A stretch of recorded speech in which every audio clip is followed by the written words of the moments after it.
ओडिशा स्वास्थ्य मित्र संघ पक्षरु पीएमएएम कर्मचारी छटई प्रसंग में गभीर उद्वेग प्रकाश करा जायछि। संघर अभियोग अनुसार 993 जन स्वास्थ्य मित्रंक मध्यरु 40 जन को सरकारी हॉस्पिटल रो पीएमएएम एबीपीएमजेवाई अधीन नियुक्त करा जायतिबा बेले अवशिष्ट 953 जन को चाकरी छाड़िबा पई नोटिस दिया जायछि।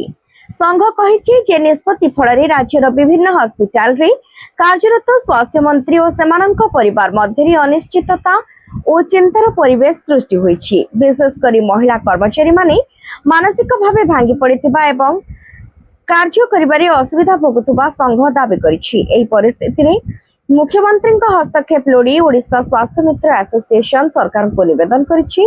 छाटनी प्रक्रिया को बंद करी कर्मचारी स्थायी समाधान बाहर करने को संघ दाबी उठाई।